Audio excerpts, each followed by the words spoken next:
All right, students, this is 10.3 using chords. Couple of things, please stop the video, copy your notes down. Remember, do not forget to take a photo of them, whether it's 1, 2, 3 pages, and upload them to get full credit.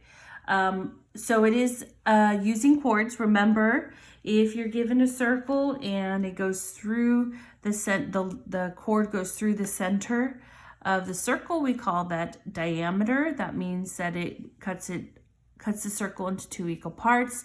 We call this arc right here a semicircle, and this arc down here is a semicircle. When you have a chord, it creates a minor arc. Remember, minor arcs are less than 180, and you have a major arc, and you just find the difference from the minor arc. You subtract that from 360. All right, so some theorems. Let's talk about these theorems because we're going to be using them. Congruent corresponding chords theorem. Congruent corresponding chords theorem. So we're dealing with chords. We're talking about congruent chords. And it's saying that arc AB, which is here, is congruent to arc CD. If and only if AB, segment AB is congruent to segment CD, or chord AB is congruent to CD. So in order for these arcs to be congruent, the chords must be, the segments must be congruent. Or the chords, yeah. Okay. Perpendicular, remember perpendicular is upside down T. So we have a perpendicular chord bisector. Bisect means it cuts it into 2 equal parts, okay? And you're given a diagram, it creates a 90-degree angle. That's where that perpendicular comes into play. If EG is a diameter, so again, it's a chord that goes through the center of the circle, and EG is perpendicular to DF, then HD is congruent to HF, and GD, arc GD is congruent to arc GF. So it creates these congruent segments and congruent arcs. Okay, again, let's take a look at the last theorem before we hit example 1. Perpendicular chord bisector converse. So it's the reverse of what we just did. It's saying if QS is a perpendicular bisector, so we have 2 congruent parts. If it's a perpendicular bisector of TR, then QS is a diameter of that circle. So this word converse means the reverse of the actual theorem, okay?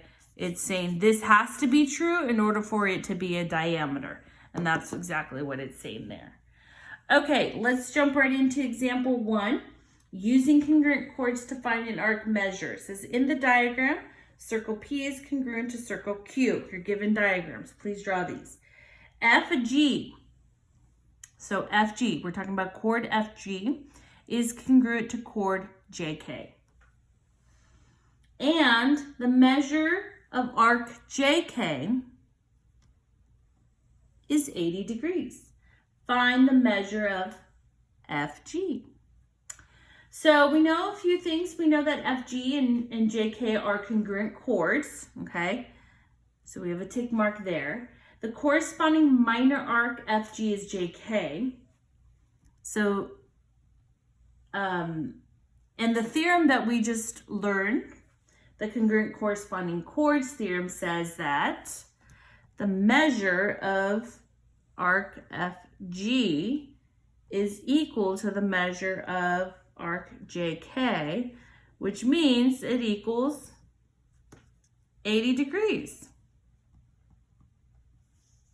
But we wouldn't have known that if we did not understand the congruent corresponding chords theorem. And that's your answer. It's 80 degrees. Okay, let's move right along. To example 2.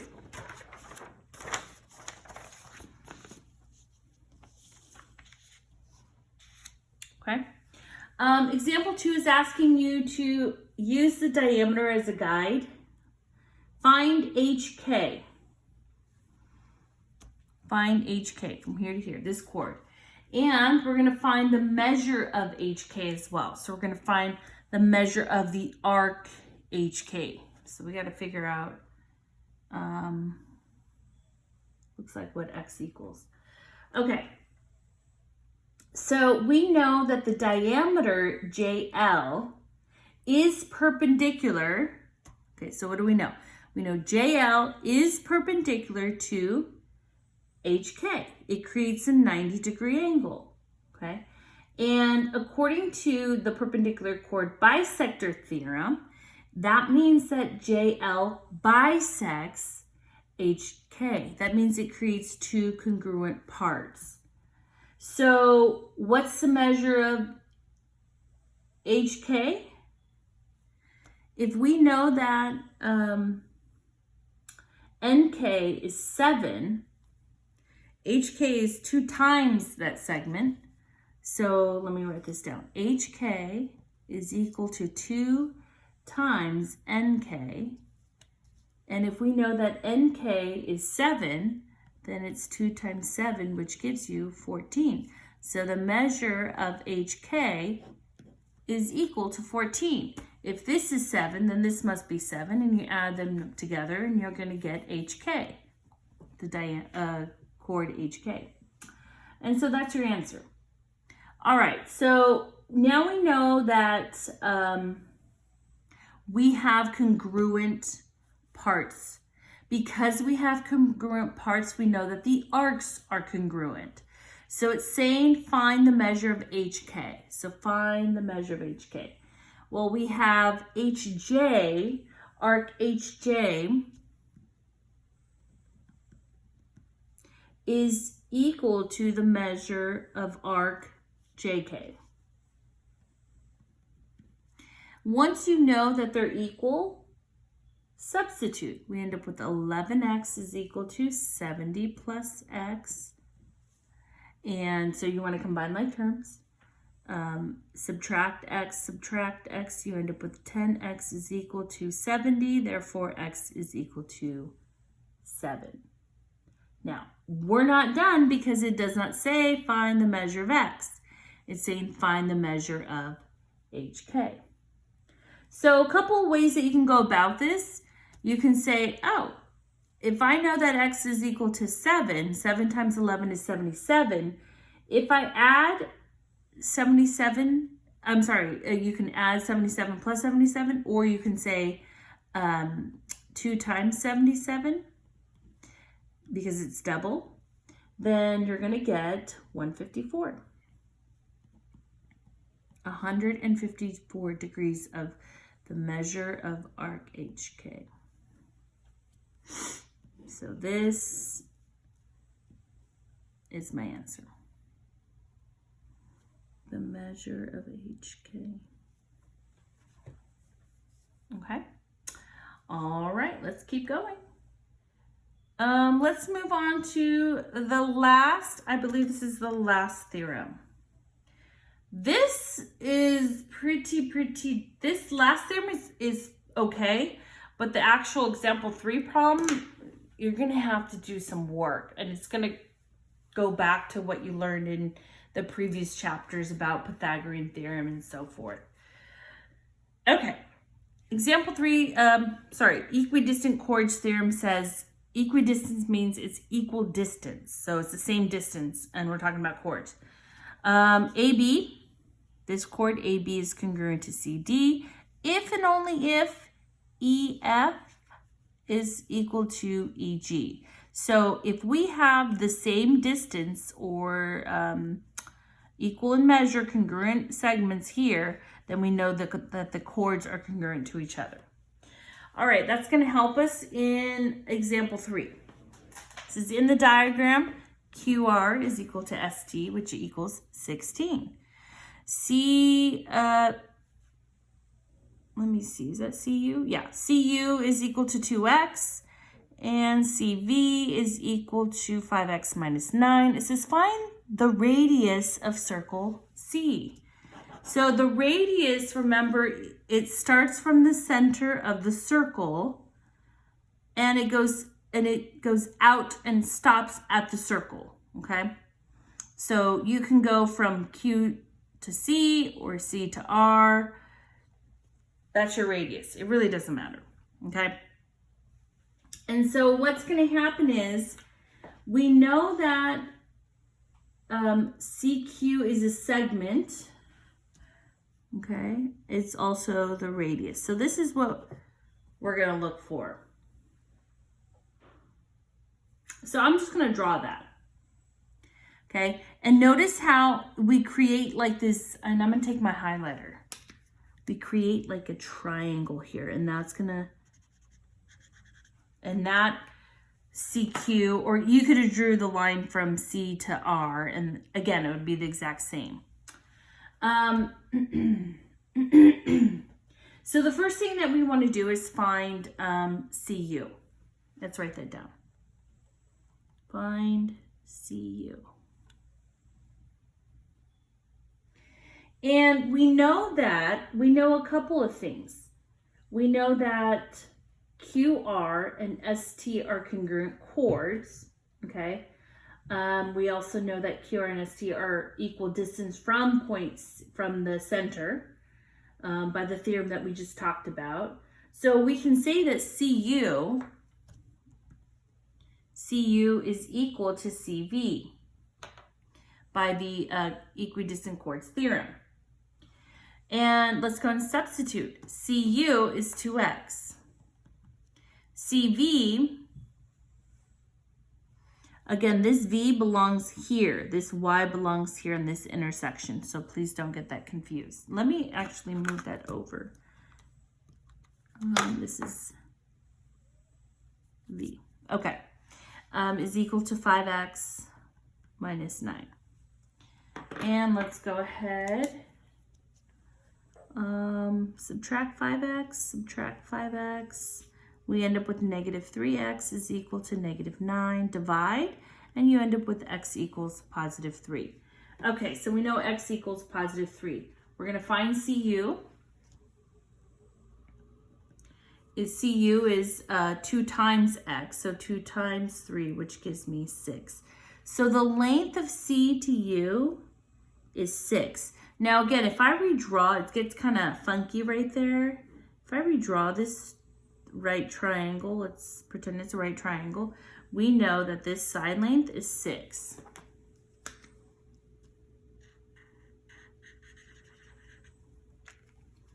And this is C, U, and Q. Okay, that side length is 6. Okay, the next thing we want to do is find QU. We do have a diameter that bisects QR, if you're looking at that. So diameter, let's see, what is it? WX is perpendicular to QR. And the perpendicular chord bisector theorem says that QU, so let's write this down. So we're trying to find this side length right here. Find QU. And again, students, that is my dog in the background, and yes, he is snoring, and I apologize. Let me just look at something.